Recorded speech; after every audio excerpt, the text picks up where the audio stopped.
Flat घेतल्यानंतर मी ठरवलं होतं की इंटिरियरचं काम एकदम छान करायचं आहे, चांगलं झालं पाहिजे. कारण आपण ही एकदाच करण्यासारखी गोष्ट आहे, जी करायची ती चांगलीच करायची. मग आम्ही थोडं यूट्यूबवरती किंवा इंस्टाग्रामवरती सर्च केलं आणि इथे जवळपास 1-2 कामं पण बघितली, पण आम्हाला ती नाही पसंत पडली. मग हिच्या मैत्रिणीच्या माध्यमातून आपल्याला यांचा रेफरन्स मिळाला आणि मग म्हटलं एकदा फोनवरती त्यांच्याशी चर्चा झाली, मग तेव्हा आपण बोललो. मग तेव्हा फोनवरती बोलण्यावरतीच आम्हाला थोडासा अंदाज आला की हा एक प्रोफेशनल माणसाचं काम आहे. मग आम्ही त्यांचं काम बघण्याचा निर्णय घेतला आणि मग त्याच्यानंतर आम्ही ठरवून ते काम यांना दिलं.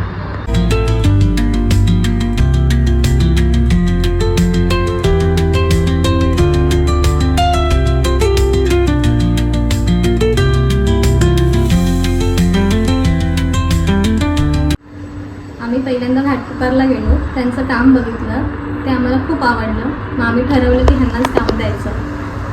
आणि ते काम बघून म्हणजे एकंदरीत त्यांनी बजेट पण दिलं, ते बजेट पण आम्हाला एकदम एकदम ओके वाटलं.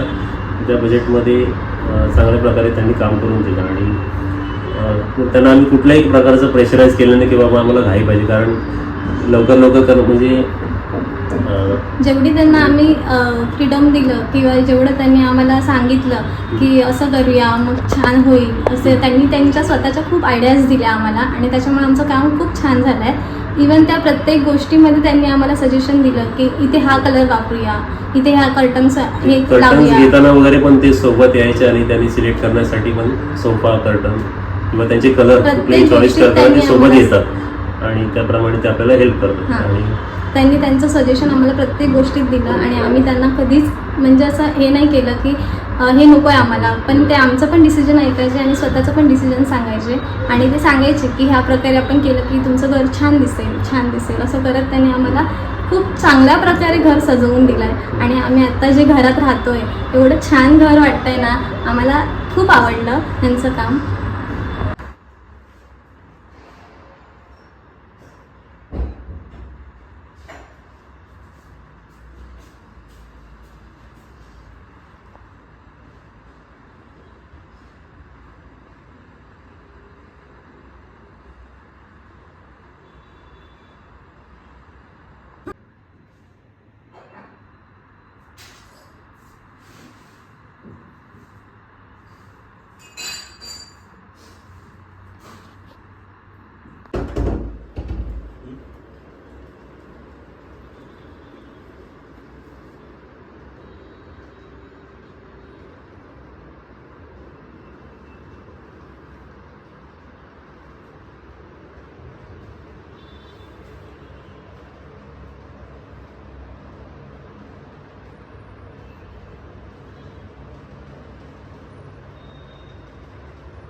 काम, आमच्या घराचं काम खूप सुंदर झालं आहे आणि आमच्या घराचं काम बघून त्यांना खूप छान छान कामं मिळावी, खूप छान कामं मिळावी ह्याच्यासाठी त्यांना आम्ही खूप शुभेच्छा देतो.